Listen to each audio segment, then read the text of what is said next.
안녕하세요. 오늘의 데일리 뉴스레터에 오신 것을 환영합니다. 1. 전기차 왕이 충격적인 발언. 2. UAE의 간첩. 3. 중국의 치명적인 실패. 한번 진실을 알아봅시다. 중국이 최근 급격한 성장을 하며 숨겨왔던 본색을 드러내고 있습니다. 최근 1인당 GDP 국민소득이 1만 달러를 돌파해 중진국 반열에 진입하고 있는 중국은 자국에 투자한 해외 기업들의 기술력과 경영 노하우를 이용하여 자국 산업 발전에 적용해 왔습니다. 중국 정부는 1980년대부터 개혁 개방을 시작한 이후 자국 산업을 보호하겠다는 목적으로 외국 기업들이 중국 시장에 진출하는 경우엔 중국의 현지 기업들과 합작해 지분을 공유해야지만 사업 활동에 허가를 내주는 등 불공정한 조건을 내걸었습니다. 특히 중국 기업이 50% 이상 지분을 가져야 사업 허가가 났기에 해외 기업들은 합작법인의 지분을 절반 이하로 유지해야 합니다. 이런 조항들은 기술력과 자본력을 보유한 해외 업체들에게 굉장히 불리하게 작용하지만 세계 최대 시장으로 떠오르는 중국에서 사업하기 위해선 이런 위험을 감수하고 많은 글로벌 기업들이 중국에 진출하기 시작한 것입니다. 이런 식으로 중국 내 사업을 시작하는 경우 현재 중국 기업과 50%가량의 지분을 나눠야 하기에 이익을 나누는 것은 물론이고 해외 업체들이 수십 년간 쌓아온 기술력과 노하우를 비롯한 지적 재산들이 중국 업체에게 넘어갈 위험이 있으며 이를 이용한 중국 기업들이 독자적인 사업을 시작해 잠재적인 경쟁자로 커질 수 있는 위험이 있습니다. 이렇게 기술이 탈취될 수도 있는 위험은 물론이고 정치적인 리스크 역시 존재합니다. 중국 정부 눈밖에 나면 수십조 원을 투자한 중국 사업을 순식간에 접어야 할 위기에 놓이기도 합니다. 해외 기업들의 기술력과 노하우를 충분히 확보했다는 판단이 들면 중국 정부는 해외 기업들의 이용 가치가 사라졌다며 사실상 중국 시장에서 쫓아내고 있습니다. 이런 식으로 중국 시장에서 가장 큰 견제를 받는 해외 기업이 도저히 못 버티겠다며 한국행을 공식화한 가운데 일본에선 공장 유치에 실패해 세계 1위 업체의 한국 진출을 바라만 보게 되었습니다. 관련 소식을 자세히 알아보겠습니다. 우리나라 기업들도 역시 예외는 아니지만 상대적으로 안전한 것으로 확인되고 있습니다. 중국 내 반도체 생산 거점인 삼성전자 시안 공장은 삼성 측에서 지분 100%를 보유하고 있는 것으로 알려졌습니다. 중국 우시 지역의 SK하이닉스 메모리 공장도 SK하이닉스가 100%의 지분을 보유해 중국 업체들의 숟가락 엎기를 원천적으로 차단한 상태입니다. 우리나라 반도체 업체들이 중국 사업의 리스크를 우려해 진출을 망설이자 중국 정부에서 예외적으로 특별 혜택을 주며 자체적인 지분만으로 사업 활동을 하도록 한 것인데요. 현대차도 중국 내 지분을 100%까지 늘리도록 허가를 받으며 중국 업체의 지분을 정리하고 있습니다. 2002년 중국에 진출한 현대자동차는 중국 정부의 방침에 따라 50대 50 합작법인을 유지해왔지만 최근 중국 정부의 허가를 통해 100% 지분을 가진 현대상용차 법인을 새로 탄생시키는 등 새로운 변화가 생겨나고 있습니다. 하지만 중국 시장의 밝은 관계자들은 중국 정부가 이유 없이 규제를 완화할 리는 없다며 알려지지 않은 속셈이 있다고 분석했습니다. 먼저 중국이 유리한 위치를 선점한 분야는 시장을 개방하며 인심을 쓰는 척하지만 이런 선심성 정책은 아직 중국에 진출하지 않은 새로운 기업들을 끌어들이기 위한 전략으로 보고 있습니다. 현대차의 사례를 보면 알 수 있습니다. 지난 2016년 당시만 하더라도 현대차는 중국 시장에서 1년간 116만 대를 판매하는 등 엄청난 실적을 올렸지만 중국 정부의 자국 기업 육성 정책을 정면으로 맞은 현대차는 2021년 기준으로 30만 대 수준의 판매량을 기록하며 판매량이 5년 만에 4분의 1로 줄었습니다. 현재 중국 정부의 지원을 받은 자동차 업체와 신생 전기차 업체가 우후죽순으로 생기며 현대기아 자동차의 중국 내 실적은 더 안 좋아질 것으로 전망되고 있습니다. 이렇게 자국 기업들이 시장을 장악한 분야에선 중국은 규제를 완화하며 인심을 쓰는 것처럼 보이는데요. 여기에 새로운 타겟이 된 기업이 있습니다. 현재까지 가장 우수한 자율주행 기술력을 기반으로 전 세계 전기차 시장을 선도하고 있는 미국 기업 테슬라입니다.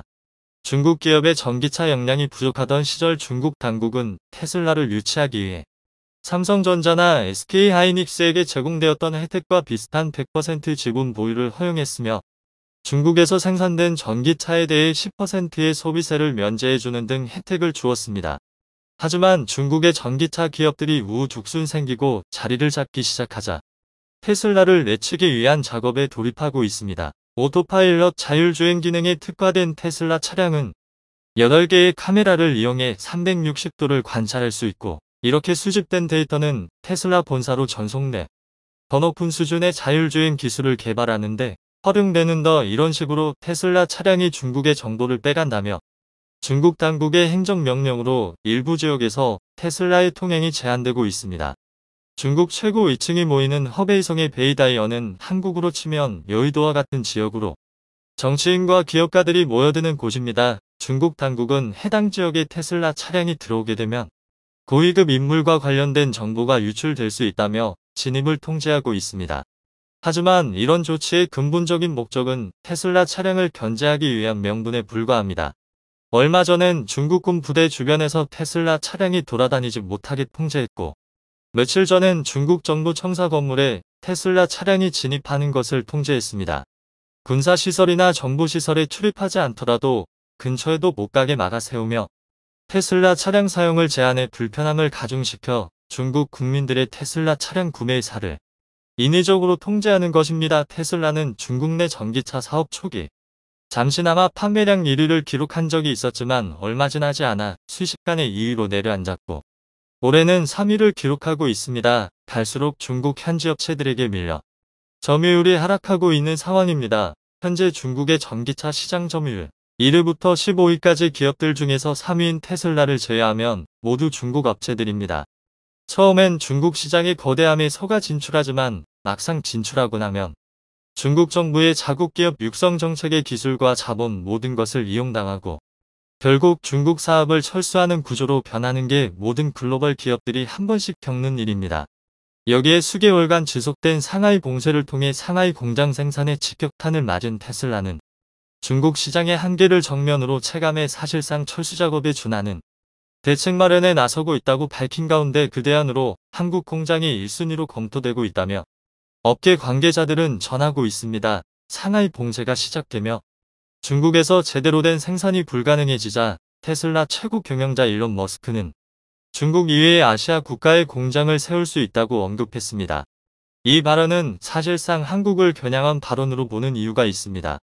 첫 번째로 한국은 아시아 최고의 전기차 생산 허브입니다. 중국의 전기차 업체들은 생산량만으로는 세계 1위를 차지했지만 기술력과 특허 문제로 인해 세계 시장 진출이 사실상 막혀 있어 글로벌 자동차 통계에서도 중국 시장은 따로 분류하고 있습니다.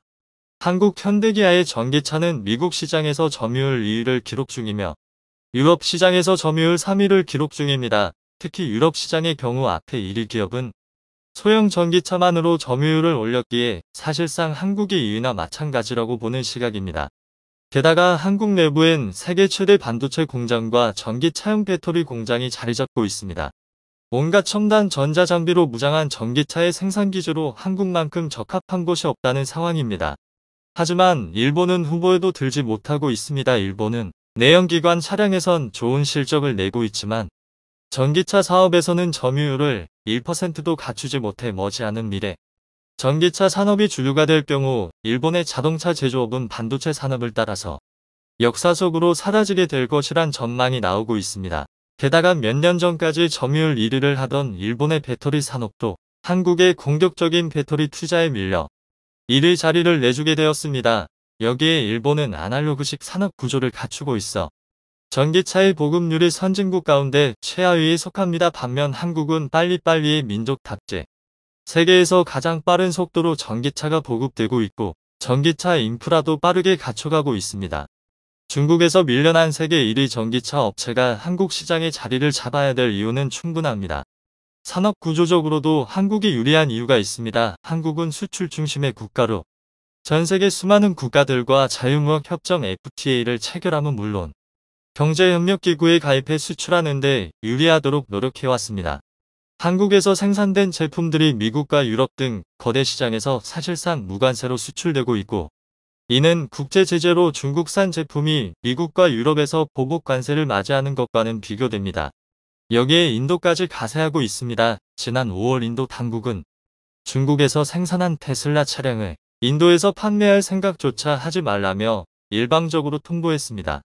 니틴 가드카리 인도 교통부 장관은 테슬라가 인도에서 전기차를 제조해 판매하거나 수출하는 것은 환영하지만 중국산 테슬라 차량을 수입하는 것은 거부한다고 밝혔습니다.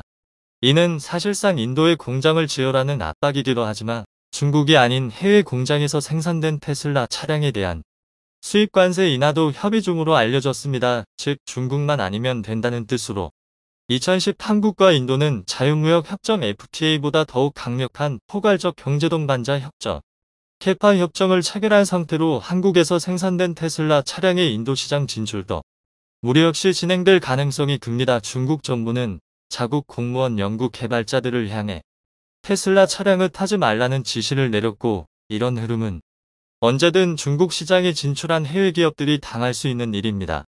우리 기업들도 언제든 이런 일을 당할 수 있고 과거 사드 배치를 이유로 들며 중국이 한국 기업들을 향해 보복 조치를 시행한 것은 현재도 유효한 상황입니다. 글로벌 기업들이 중국에 진출해 성공을 거둔 사례는 사실상 전무하며 이는 중국 내 전기차 점유율 1위부터 15위까지 테슬라를 제외하고 전부 중국의 기업이라는 점이 누구보다도 급한 상황에서 UAE 왕세자가 생각난 곳은 바로 한국이었습니다. 그런데 아랍에미리트는 왜 미국의 압박을 받고 있는 것일까요? 한국의 도움을 요청하게 된 이유를 따지게 되면 많은 궁금증들이 생길 수밖에 없습니다. 사실 아랍에미리트는 친미 국가라 불릴 수 있는 대표적인 국가입니다. 특히 이란이라는 공통의 적을 두고 있는 입장이기 때문에 미국과 아랍에미리트는 경제는 물론 외교적으로도 긴밀한 위치에 놓여 있습니다. 더군다나 아랍에미리트의 위치가 중동 여러 지역에 접근할 수 있는 곳이기에 중동에 무슨 일이 발생할 경우 군사를 파견할 수 있는 군사의 충지입니다. 페르시아만과 오만만의 경계에 있어 항모도 둘 수 있는 곳입니다. 그렇기에 전통적으로 미국과 아랍에미리트는 긴밀한 관계를 유지해왔습니다. 특히 무기를 구입할 때 대부분 미국에서 수입해올 정도로 상부상조하는 위치였습니다. 하지만 이러한 관계가 흔들리는 사건이 발생했습니다. 바로 예멘 내전 때문인데요. 아라비아 반도 하단에 위치한 예멘에서 발생한 분쟁이 이들의 관계를 위태롭게 만들었습니다. 예멘은 한국에게 있어 생소한 국가인데요. 예멘은 커피로 유명한 국가입니다. 예멘산 커피는 복잡한 맛과 향으로 많은 애호가들에게 사랑을 받은 기호품인데요. 우리가 모카라고 부르는 커피 역시 예멘의 항구 이름에서 비롯된 것으로 알려져 있습니다. 한국과 달리 중동에선 예멘은 중요한 곳으로 평가받는데요. 바로 지정학적 위치 때문입니다. 홍해 연안의 위치에 있어 수에즈 함을 오가는 배들에게 있어 보급품을 조달할 수 있는 곳입니다. 더불어 예멘은 석유 산지이기 때문에 이곳에서 구입한 석유를 다른 곳에 판매하는 경유지 무역이 가능한 지역입니다. 자원과 지정학적 위치 때문에 예멘은 분란과 전쟁의 위기에 항상 놓여 있었는데요. 이 지역이 결정적으로 무너지기 시작한 시기가 바로 2015년부터 시작된 예멘 내전 때입니다. 지금도 이 내전은 현재 진행형으로 벌어지고 있어 많은 예멘인들이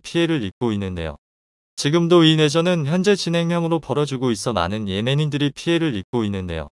예멘의 현 정부인 하디 정부를 후티 반군이 반란을 일으켜 정권을 무너뜨린 것이 내전이 일어나게 된 결정적 계기입니다.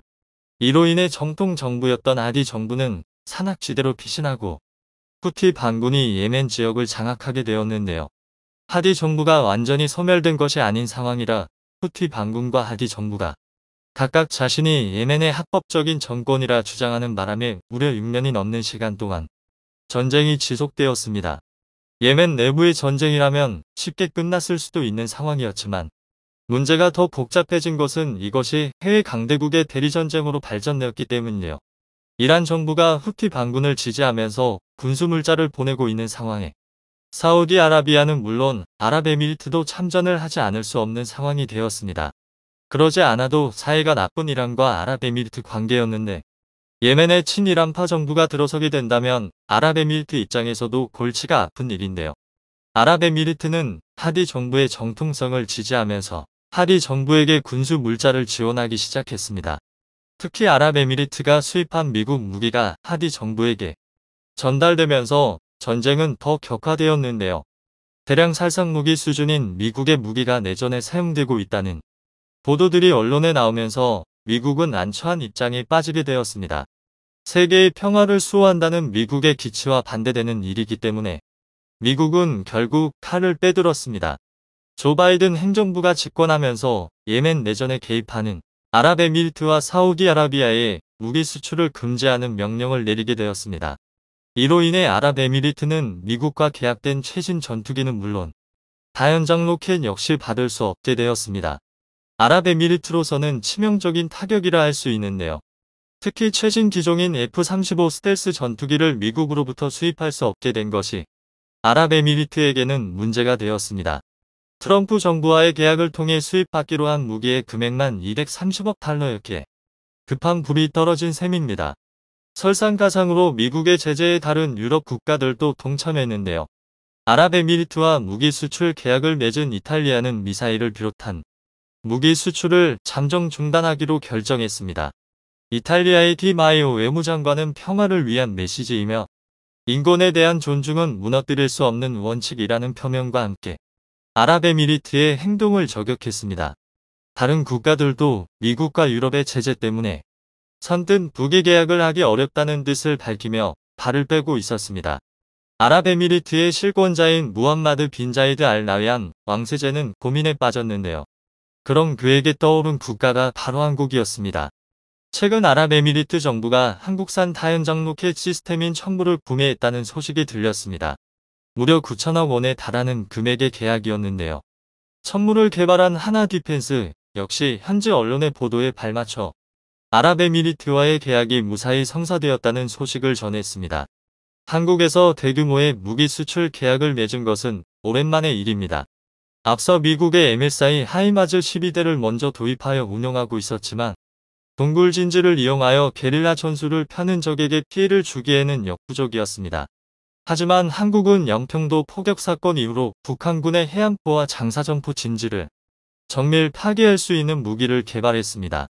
일명 번개사업인데요. 번개사업을 통해 적 갱도 진지를 파괴할 수 있는 지대주유도 무기의 탐색 개발이 이루어졌습니다.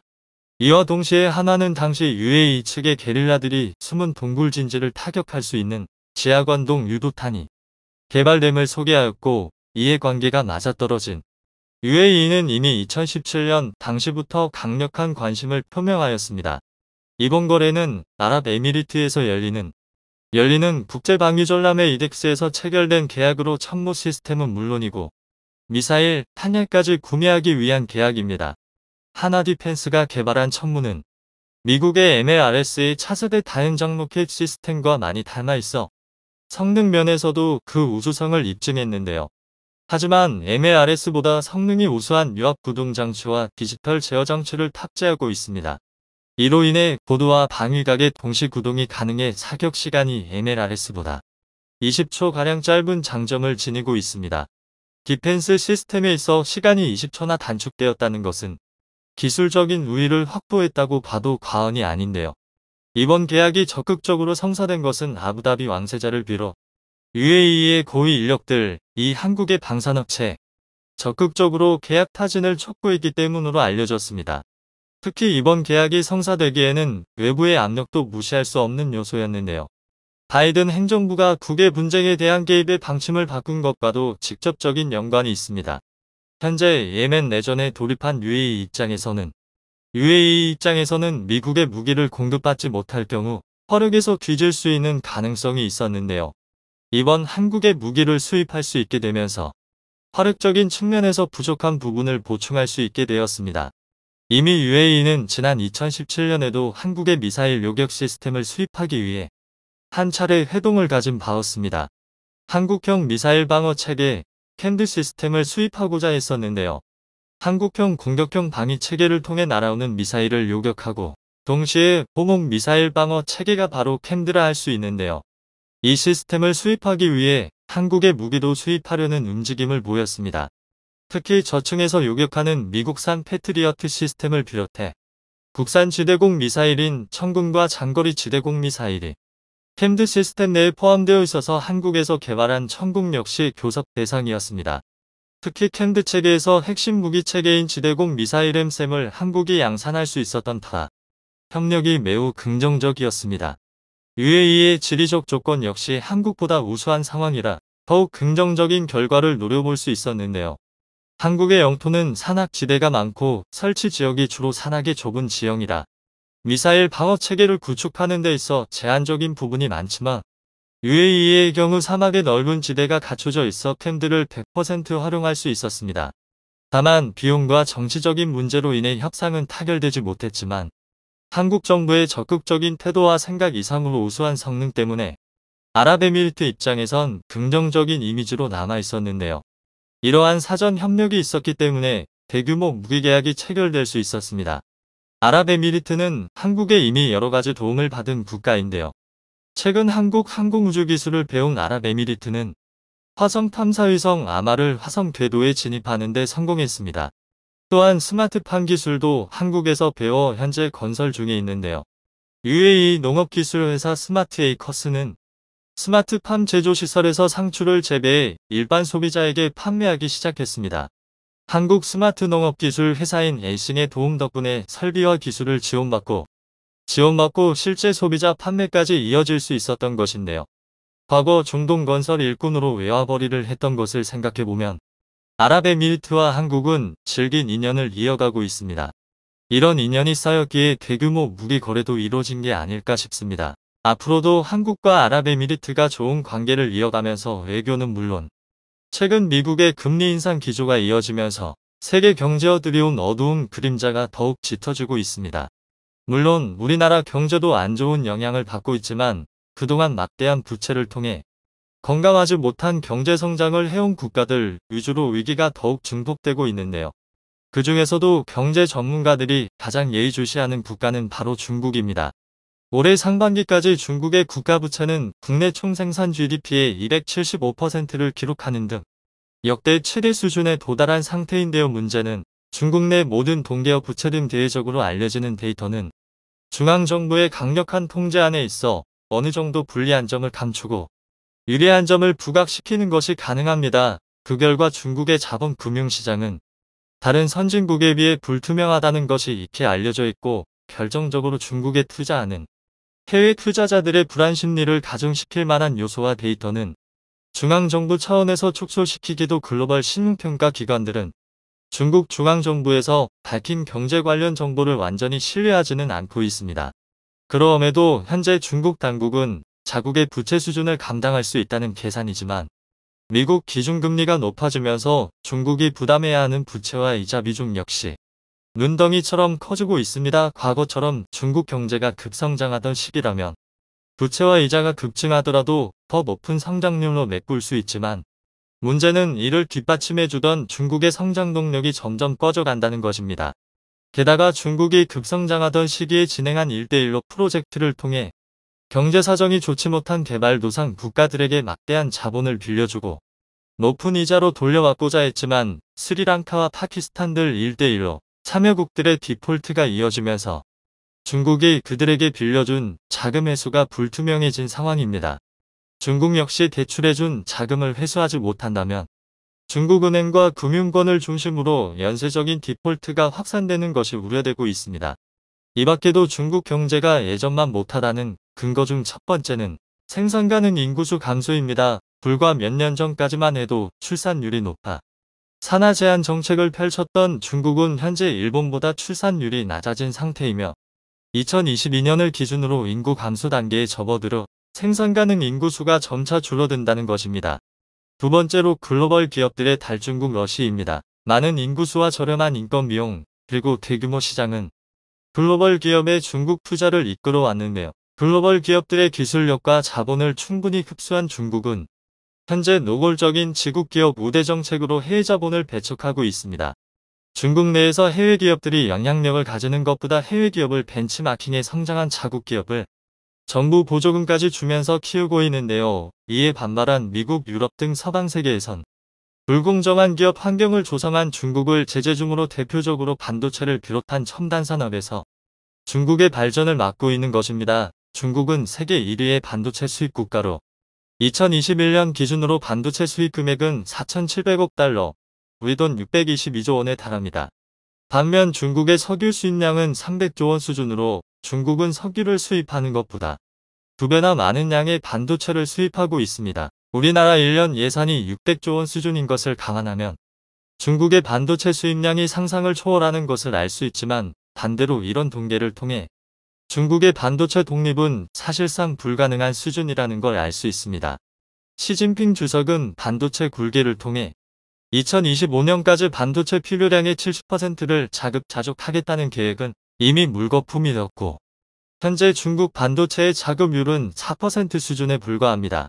그만큼 미국과 유럽의 반도체 제재가 효과적으로 작동하고 있으며 반도체 기술의 경우 하루가 다르게 발전하기에 기술 격차가 곧 경쟁력으로 작용하는데요. 중국은 한국과 기술 격차가 5년 이상 나기에 통계적으로 경쟁 자체가 불가능한 수준입니다. 그런데 반도체 굴기엔 실패했지만 그동안 한국이 세계 1위를 제패하던 디스플레이 LCD 분야에서 중국의 공격적인 추월으로 세계 1위를 내주었습니다. 그런데 기술 수준이 높지 않아 진입장벽도 낮은 LCD의 경우는 중국의 1위 자리를 내주었지만 최근 프리미엄 스마트폰과 전기차용 디스플레이 고해상도 TV 패널에 탑재되는 올레드는 오래전부터 원천 기술을 확보해 한국이 세계 시장 점유율 80% 가까이 차지하는 등 선두를 달리고 있는데요. 올레드의 기술 수준은 매우 높고 진입장벽이 높아 후발주자가 쉽게 진입할 수 없는 분야이지만 LCD 사업으로 자본금을 마련한 중국이 자국 정부의 지원금을 등에 업고 올레드 산업에서도 맹렬한 추격을 하고 있습니다. 2022년 올해 기준으로 중국 내 최대 디스플레이 업체 BOE에선 생산량을 빠르게 확충하며 점유율 30%까지 늘리려는 시도를 하고 있는데요. 미국 아이폰에 탑재되는 올레드 디스플레이 납품에 성공하며 더욱 빠르게 공장 증설과 공격적 투자를 감행하고 있습니다. 하지만 최근 미국 정부에서 중국제 반도체에 이은 디스플레이까지 제재하는 방안을 마련해 중국 디스플레이 업계는 물론이고 여기에 수십조 원의 지원금을 투자한 중국 정부마저 비상에 걸렸습니다.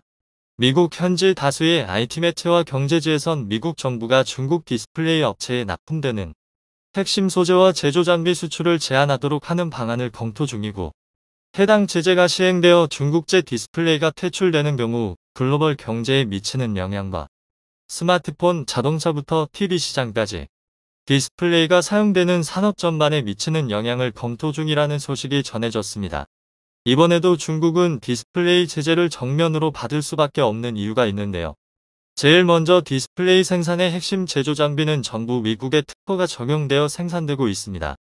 게다가 올레드 소자의 핵심 발광 물질인 도펀트는 미국 유니버셜 디스플레이에서 90%에 달하는 점유율을 가지며 독점적인 시장 지위를 가지고 있습니다. 그리고 미국 기업인 코닝은 올레드 유기 발광 소자가 내는 빛이 제대로 투과될 수 있는 유리기판을 제작하고 있는데요. 압도적인 기술력으로 시장 점유율 70%를 가지고 있습니다. 여기에 추가적으로 삼성 SDI의 자회사인 독일의 노바엘기 역시 올레드 원천 핵심 기술을 보유하고 있는데요. 중국형 가지지 못한 핵심 소재와 장비 기술력을 확보해 안정적인 올레드 사업 활동과 연구 개발이 가능합니다. 한국 기업의 올레드 소재 부품 국산화율은 60%를 넘었고 2030년까지 90%를 목표로 연구 개발을 진행 중입니다. 하지만 중국 디스플레이 업체의 경우는 소재 부품 국산화율이 12%에 불과한 것으로 알려져 있고 88%에 달하는 소재를 수입하여 올레드 패널을 생산해 납품하고 있다는 것입니다. 이런 구조는 경쟁국가의 제재에 매우 취약한데요. 미국이 이런 상황을 노린 것으로 보입니다. 한국 기업들은 과거부터 이런 상황을 충분히 겪고 현재는 면역이 생긴 것으로 보이는데요. 대표적으로 중국의 사드보 폭파, 일본의 반도체 소재 수출 규제로 인한 국내 기업들은 해외 수입에 의존하던 핵심 소재를 국산화했으며 자금률을 급격하게 끌어올렸습니다. 주변 경쟁 국가들의 이런 견제는 한국의 핵심 산업의 종말을 가져다 주기보다 스스로 극복하는 능력을 키워주면서 오히려 성장의 발판이 되는 계기가 되었는데요. 반면 중국에 시행되는 제재는 그렇지 않습니다. 반도체와 올레드 원천 기술을 보유한 미국의 제재는 중국 디스플레이 산업은 반도체 산업과 마찬가지로 모래성 무너지듯이 무너질 것이란 전망입니다. 마치 중국을 대표하는 IT 업체인 화웨이가 중국 내 스마트폰 시장 점유율 1위를 차지하다가 미국의 제재 이후 단 2년 만에 점유율 5% 이하로 하락한 것처럼 디스플레이 업체, 특히 기술 진입 장벽이 높고 해외 소재와 장비에 의존을 많이 하던 올레드 산업이 직격탄을 맞게 될 것이란 분석이 나오고 있습니다. 중국 디스플레이를 대표하는 BOE는 최근의 상승세와 자국 정부 지원금을 이용해 생산 공장 라인을 공격적으로 확장해 왔습니다. 지난해 공장 생산량이 6천만 대 수준이었지만 중국 청두와 면양 지역의 최신 올레드 생산 라인을 가동하면서 곧 연간 생산량 1억 대 돌파할 것이라는 계획인데요. 이는 디스플레이 업계에서 전례 없던 공격적인 투자입니다. 그런데 BOE는 여기서 그치지 않고 충칭 지역에 새로운 올레드 공장을 건설 중에 있어 올해 말부터 가동에 나설 것이란 계획입니다. 여기마저 가동이 시작되면 BOE의 연간 디스플레이 출하량은 1억 2천만 대 수준으로 글로벌 시장 점유율 40%가 거뜬한 상황입니다. 하지만 소재 부품 장비를 자급자족할 기술력이 없는 중국은 미국의 본격적인 제재 앞에 수십조 원을 투자한 공장을 가만히 내버려둘 상황에 놓였습니다. 우선 공장에 투입될 소모성 장비와 부품의 수입이 즉시 중단되게 되며 올레드의 핵심 소자들 수입 역시 막히게 돼 세계 시장에서 경쟁할 만한 고품질 올레드 생산이 원천적으로 불가능해집니다. 그런데 이런 제재는 한국 기업들에게 긍정적인 영향을 주게 될 것으로 보입니다. 현재 BOE 매출을 담당하던 미국 기업들은 BOE와의 거래를 끊을 것이며 삼성과 LG 디스플레이가 반사이익을 얻게 될 것이라는 전망입니다. 현재 중소형 올레드의 경우는 삼성 디스플레이에서 70%, LG 디스플레이가 15%, 중국 BOE가 15% 수준으로 세계 기업에서 점유율을 나눠 가지고 있는 상황이었는데요. BOE가 제재로 타격을 받으면 자연스럽게 삼성과 LG가 파이를 나누게 된다는 것입니다. 그런데 미국의 제재 말고도 BOE에게 닥친 위기가 있는데요. 빠르게 공장 설비를 늘리면서 구매한 올레드 생산 장비의 구매 대금 납기일이 밀렸다는 것입니다. 장비를 지급받은 지 30일 내로 대금 지급을 완료하던 BOE는 지난 9월부터 경영 악화로 인해 대금 지급일을 90일 이내로 완료하겠다는 일방적인 통보를 해왔는데요. 이로 인해 디스플레이 업체에서 BOE에 대한 신뢰도가 많이 하락했으며 여기에 업계 관계자들은 미국이 중국 디스플레이를 제재한다는 소식에 BOE가 제일 먼저 가장 큰 타격을 입을 것이라 예상하고 여기에 납품한 장비업체들이 납품 대금을 제때 받지 못할 가능성을 우려하고 있습니다. 중국의 올레드 점유율은 2017년엔 1%에 불과했지만 2022년 현재 15%까지 상승하는 등 5년 만에 15배가 증가했습니다. 우리 업체들은 몇 년 전만 해도 LCD 시장 점유율 1위였지만 현재는 중국의 과반 이상의 점유율을 내주고 LCD 산업에서 사실상 철수했는데요.